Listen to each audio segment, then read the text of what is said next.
Halo semuanya, selamat datang di kelas metodologi penelitian bersama dengan saya, Devia Rizky Anggarini sebagai dosen dari Universitas Teknokrat Indonesia. Apa kabar hari ini?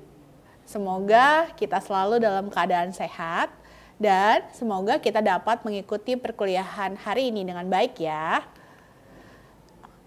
Baiklah, tujuan pembelajaran kita pada hari ini yang pertama memahami definisi riset bisnis dan pentingnya mempelajari riset bisnis. Yang kedua, memahami proses dari pelaksanaan riset. Yang ketiga, memahami etika dalam melakukan riset. Yang keempat, memahami langkah-langkah dari sebuah pelaksanaan riset. Dan yang terakhir, memahami penulisan daftar pustaka yang sesuai dengan kaidah atau prosedur. Kita akan membahasnya satu persatu dimulai dari definisi dari riset bisnis. Riset bisnis berasal dari kata research yang berarti kembali dan to search yang berarti mencari. Sehingga kita bisa buat kesimpulan research adalah usaha yang dilakukan untuk mencari jawaban atas keingintahuan kita sebagai seorang peneliti atau seorang researcher. Ada beberapa tahap dalam proses pelaksanaan riset. Yang pertama adalah input, yang kedua adalah proses, yang ketiga adalah output. Input merupakan kegiatan di mana kita sebagai researcher atau peneliti itu menentukan terlebih dahulu topik riset yang kita ingin lakukan hingga perolehan data dari riset tersebut.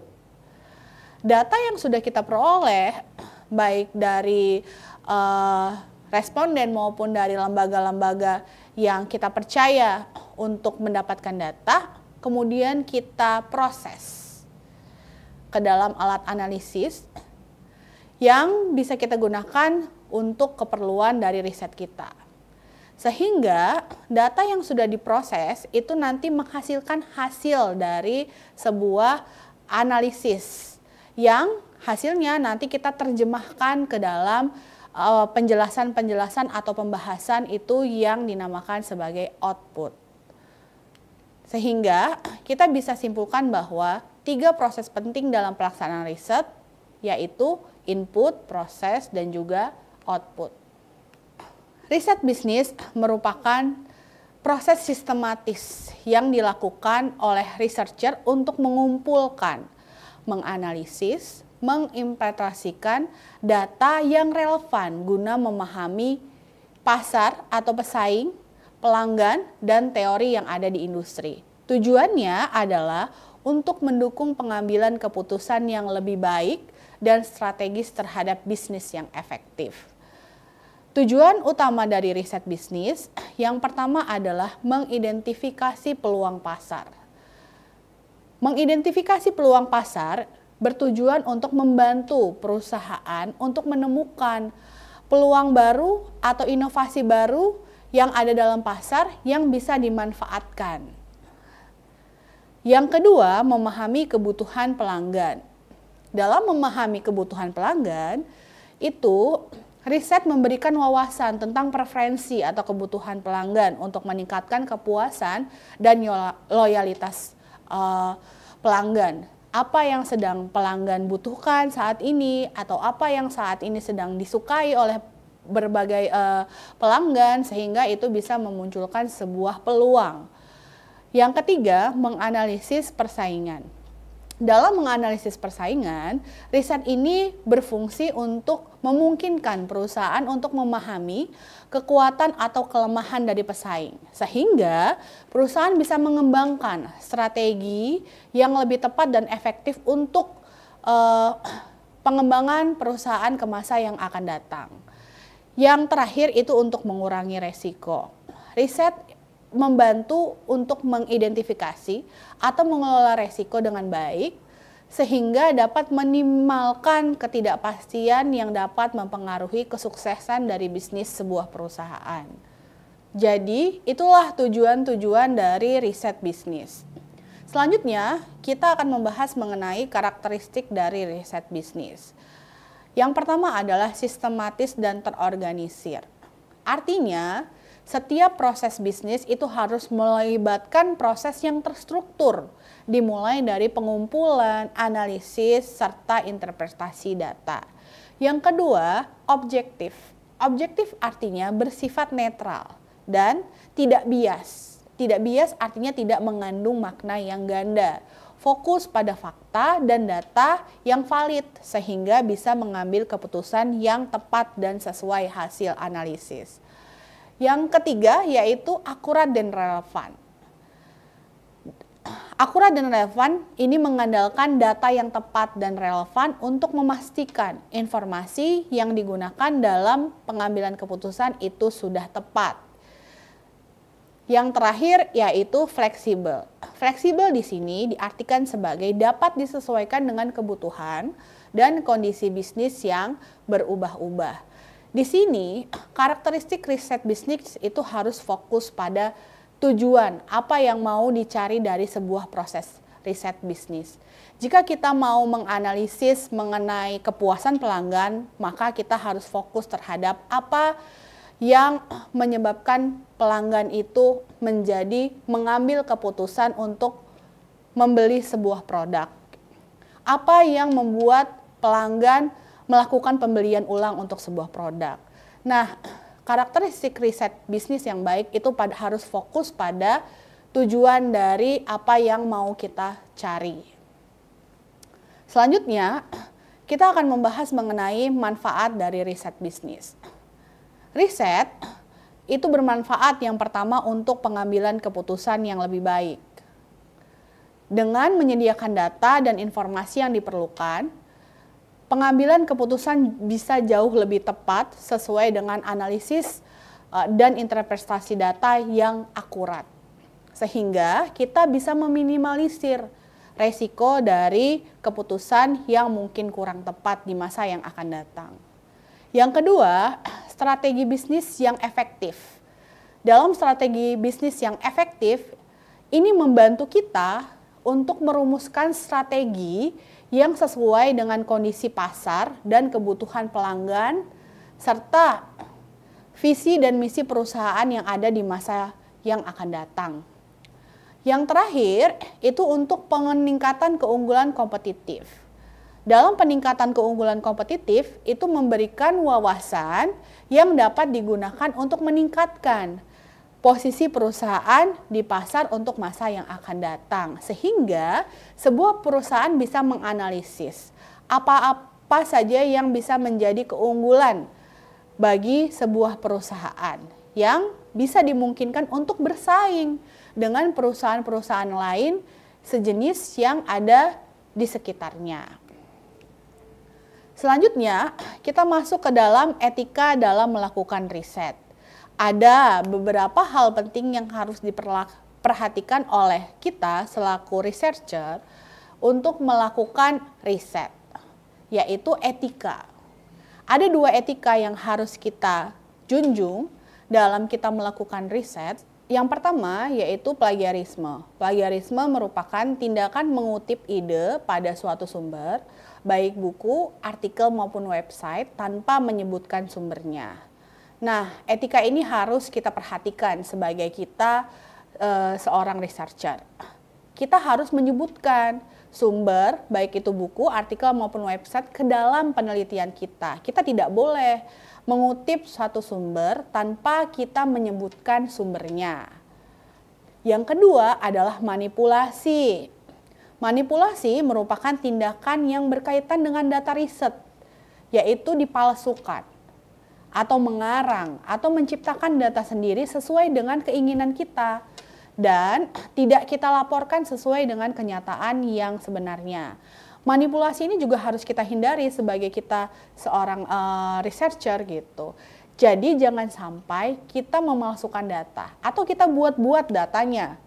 Yang tadinya itu datanya tidak ada, kita ada-adakan. Nah, itu harus kita hindari. Sehingga kita harus bisa menjunjung dua etika riset yang paling penting, yaitu plagiarisme dan juga manipulasi. Menurut Prof. Jogianto tahun 2018, ada beberapa langkah riset yang harus kita perhatikan.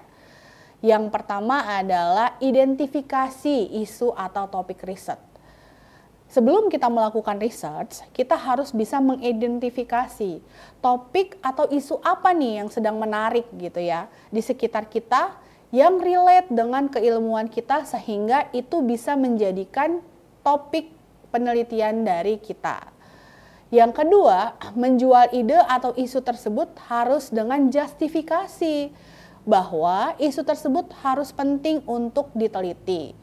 Selain menarik, tapi ide-ide yang sudah kita cari tahu tadi itu juga harus penting, harus ada sesuatu yang penting yang untuk diteliti. Artinya harus bermanfaat penting ini gitu. Jangan sampai kita meneliti hal yang kebermanfaatannya itu kurang. Yang ketiga itu menentukan tujuan dan kontribusi dari sebuah riset.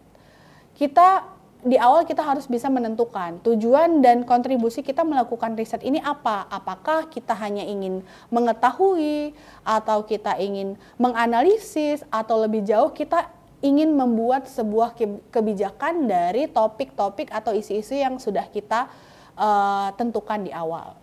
Yang keempat yaitu mengembangkan hipotesis. Setiap riset itu punya hipotesis. Hipotesis yaitu dugaan di awal gitu.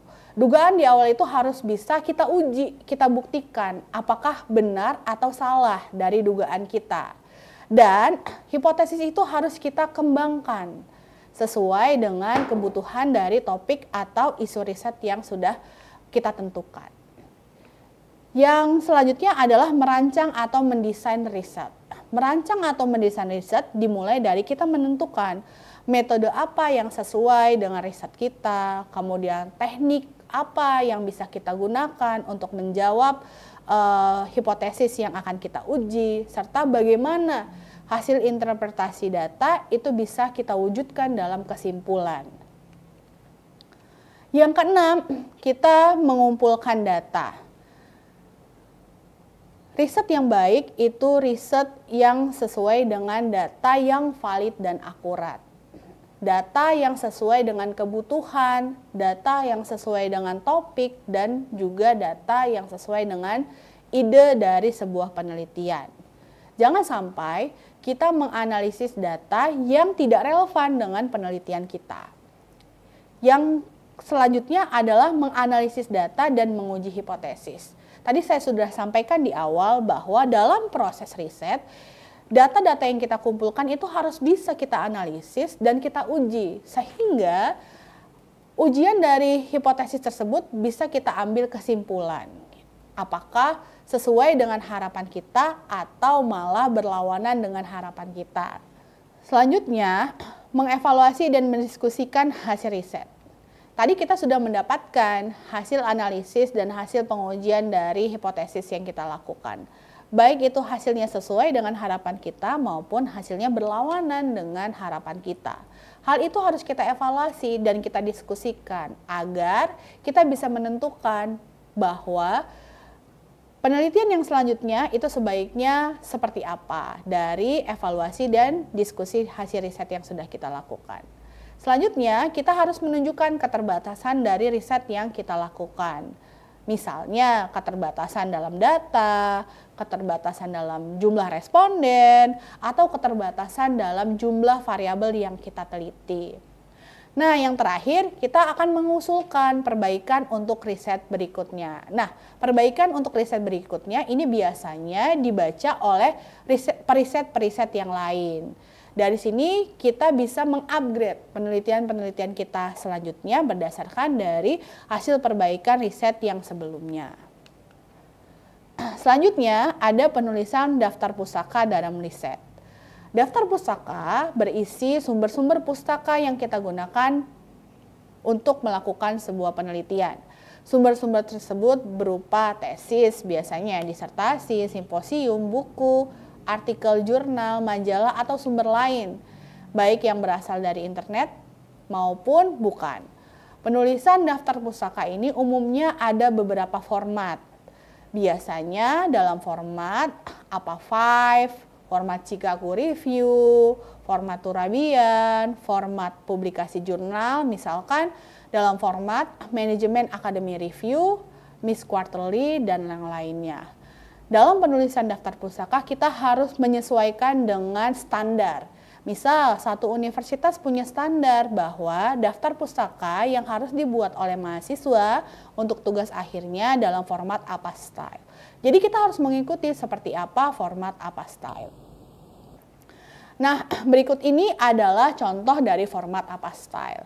Contoh format dari APA Style yaitu diikuti dengan nama belakang penulis, selanjutnya nama penulis, kemudian tahun penelitian itu dibuat, judul, kemudian keterangannya, apakah itu tesis, apakah itu disertasi atau buku, serta tempat si penulis itu menulis penelitiannya. Itu adalah contoh dari format APA Style. Kebanyakan penelitian-penelitian itu menggunakan format dari APA Style. Baiklah, kita sampai pada kesimpulan pembelajaran kita hari ini. Riset bisnis merupakan alat penting dalam dunia bisnis modern yang membantu perusahaan dalam memahami pasar, pelanggan, dan juga pesaing. Dengan pendekatan yang sistematis dan objektif, riset bisnis memungkinkan kita untuk mengambil keputusan yang lebih baik, mengembangkan strategi yang efektif, serta meningkatkan keunggulan kompetitif. Terdapat 3 proses dari riset bisnis, yaitu input, proses, dan output. Kemudian, kita juga harus memperhatikan etika dalam kita melakukan riset, yaitu plagiarisme dan manipulasi. Terakhir, kita juga harus memperhatikan dalam penulisan daftar pustaka. Daftar pustaka dalam penelitian itu harus kita sesuaikan dengan format dan standar dari penulisan riset. Saya rasa itu saja yang dapat saya sampaikan hari ini. Ada pertanyaan tentang topik kita hari ini? Berikan komentar di bawah ya. Jangan lupa like, share, dan subscribe. Terima kasih telah menonton. Sampai jumpa di pertemuan selanjutnya.